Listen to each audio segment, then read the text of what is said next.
In this video, we'll be wrapping up our Introduction to Visual Web Developer 2005 Express Edition and ASP.NET 2.0. And we'll talk about the practical matters of getting all of your hard work onto a web server so the whole world can use it. So we'll briefly revisit a couple of seemingly disparate topics which all fall under the heading of configuring, building, and deploying a website. Let's start with the importance of using the web.config file to create application settings. Now, we've already alluded to the powerful utility of the web.config file a couple times. For example, we showed how it can be used to set up and manage the debugging, tracing, and custom error page for our website. Now, the truth is that there are many things that can be managed in this way, like database connection strings, security settings for individual files, as well as entire folders, and actually a whole lot more. But it can also be used to store settings that your application needs.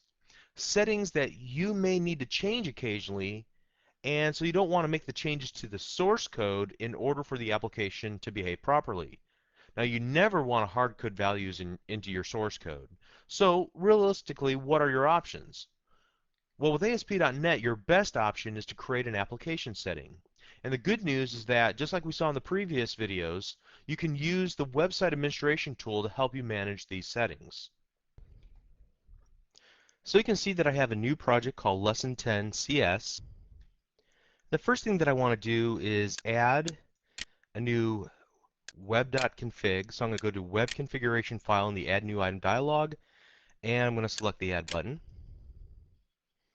Now, as you can see, there is already an App Sections and a Connection Strings element that are empty right now. In the system.web, as we looked at in the past, you have your compilation, debug setting, authentication, even custom errors, all commented out. And we've looked at these on a couple occasions throughout the series of videos, so I'm not going to take the time to go into them right now. What I am going to do is close down this file, and then I'm going to go to either my little button on the Solution Explorer, ASP.NET Configuration, or to the ASP.NET Configuration tool that we've been using.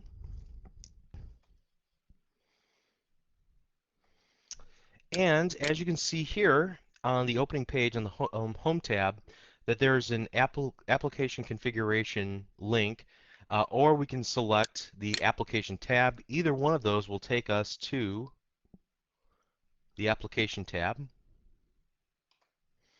And we can see the little box on the left-hand side is for application settings. Let's go ahead and click the Create Application Settings link. This will allow us to put a name-value pair. In this case, I'm going to put my test as the name and my value as the value, and then click the Save button.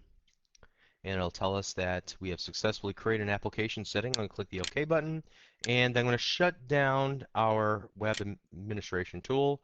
And I want to reopen the web.config file, and now you can see that the app settings section of our config file is no longer empty.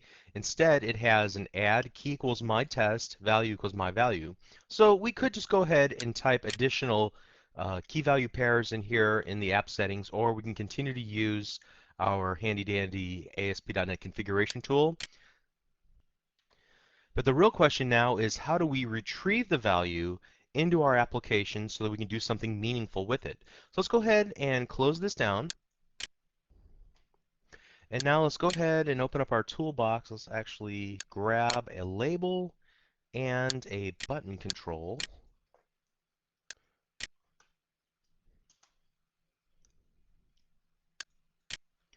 And let's go ahead and try to get a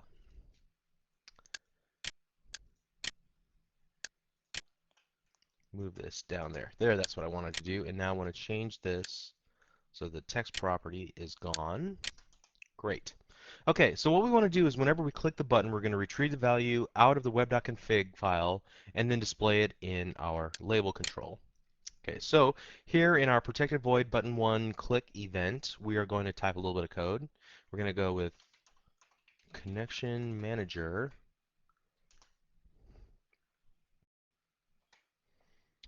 We'll go with configuration manager dot app settings dot get, and then we're going to pass in the name of the name value pair. In this case, it's my test. And what we'll do is we'll set that to label1 dot, let's do that again, label1 dot text. Okay. And so that should be pretty obvious what we're going to do. We're going to, whenever the button is clicked, we're going to grab the value that's associated with the my test moniker by using the configuration manager objects app settings get method. Okay, and we're going to put that value into our label. So let's go ahead and run our application. It asks us if we want to add the section that allows debugging within our web.config file. And by the way, we may want to set this equal to false whenever we deploy our application. And so now we have our default.aspx page. I click the button and it retrieved my value from the web.config file. So hopefully you can see that this is pretty powerful.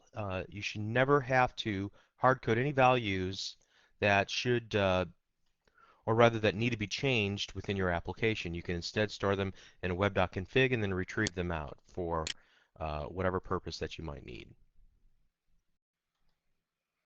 The Visual Web Developer team made deploying your application extremely easy. So what we'll do is we'll deploy this example out to a web server that's currently hosting ASP.NET 2.0. And that's an important distinction to make. Whenever you're choosing a host, a hosting company on the internet, you have to explicitly ask them which version of ASP.NET that they support. If you've developed an ASP.NET 2.0 application using Visual Web Developer 2005 Express Edition, you have to deploy it to a web server that contains the .NET Framework version 2.0 runtime, as well as all the support files that ASP.NET 2.0 will need in order to correctly run the application. The same thing is true if you're trying to deploy to an intranet application within your organization. So let's begin by selecting either the copy website or copy website option from the menu. And by doing so, we'll bring up kind of an FTP type interface here within our main area. The first thing that we need to do is connect to our server where we're going to deploy this application. So I'm going to select the connect button. You can see here that I've already got some settings from a previous session. This is indeed the IP address that I want to deploy the application to. And notice that by default, in my case, it went to the FTP site. Now, depending on what your previous selections were, it'll either go to the file system, to the local Internet Information Service, or to a remote site. So just be aware that there is this selection of options on the left-hand side that will change the target on the right-hand side. Okay, but we're going to work with FTPing our files over to our hosting company server. So I want to add a username and a password. So this is Learn Visual Studio in my case, and I'll just paste in the password, and I'll select the Open button. And so now it goes out to the internet, finds all the files and displays them in this right-hand column that are currently hosted on that web server. So we can see on the left-hand side are the local copies of our files, and on the right-hand side are the files that currently exist on the target server.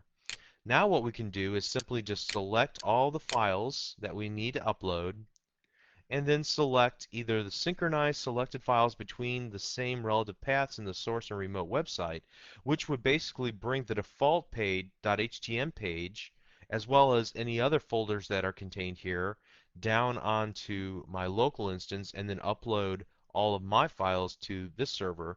But most of the time what we're going to want to do is deploy from our local instance of our application out to the target web server. So we're going to select this top button, copy selected files from source to remote website. Okay, it'll take a couple of minutes to do this depending on how fast your internet connection is. In my particular case, went pretty quickly. So now all we need to do is test our application. So we'll need to bring up a web browser.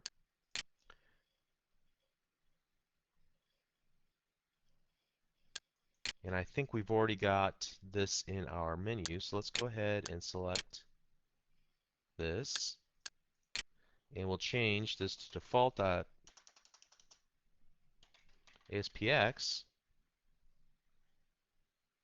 And you can see now our application is live on the internet. We can click the OK button, and it works. So deploying your application is extremely easy using Visual Web Developer 2005 Express Edition. It's merely a matter of copying your files, FTPing them up, or whatever have you up to the target web server. Okay, so near the very beginning of this series of videos, I talked about how ASP.NET works. And just as a reminder, the first time a web page with a .aspx extension is requested from your application folder, all of the VB or C# source code is compiled into a .NET assembly. Now keep in mind that the first person to access your site may incur a small performance hit, but then all subsequent requests will benefit from the pre-compiled assembly.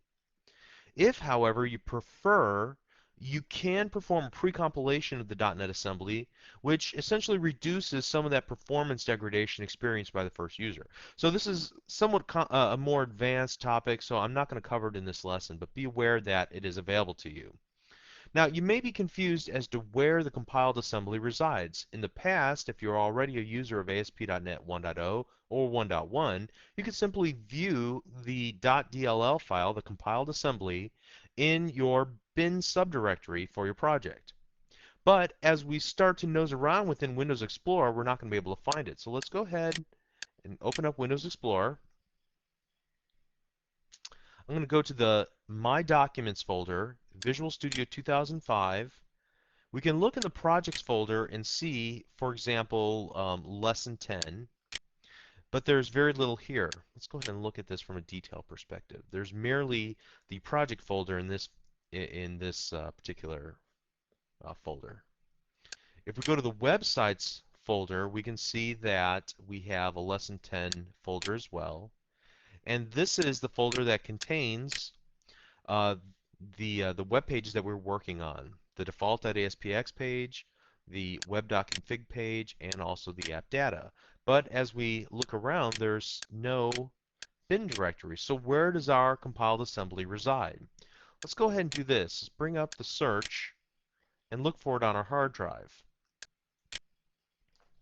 Type in lesson 10 and select search. And I'll go ahead and pause the recording while it searches my hard drive. Okay, so it finally found a lesson 10 folder at c:/Windows Microsoft.NET Framework version 2.0 dot whatever temporary ASP.NET files. And if we look inside there and drill down and continue to drill down, we'll eventually find some files. Some of them are of a temporary nature, and some of them, or actually one of them, is the actual assembly that is compiled for our application. And this is somehow mapped by the ASP.NET 2.0 engine back to your .aspx source files. So whenever you run the application on a web server remotely, this will be created for your application, and you won't be able to necessarily see it, but it will be on the server. But don't worry about it. This is not something that you need to know about in order to create applications. This is merely one of those under the hood type topics. So let's go ahead and shut that down, shut this down. Okay, so now we have enough information under our belt to begin developing our ASP.NET 2.0 quiz engine that will allow our users to create an account, to take tests, to review the results, and then keep track of their own personal progress. And we'll be using practically every lesson, every concept that we learned in order to create this application. So if you've been waiting to see how all this stuff fits together, then we're going to start that in the very next video, so stay tuned. Now, if you're enjoying this series, please visit www.learnvisualstudio.net to download hundreds of videos just like this one to help guide you through topics relating to C#, Visual Basic, ASP.NET, and more. Thank you.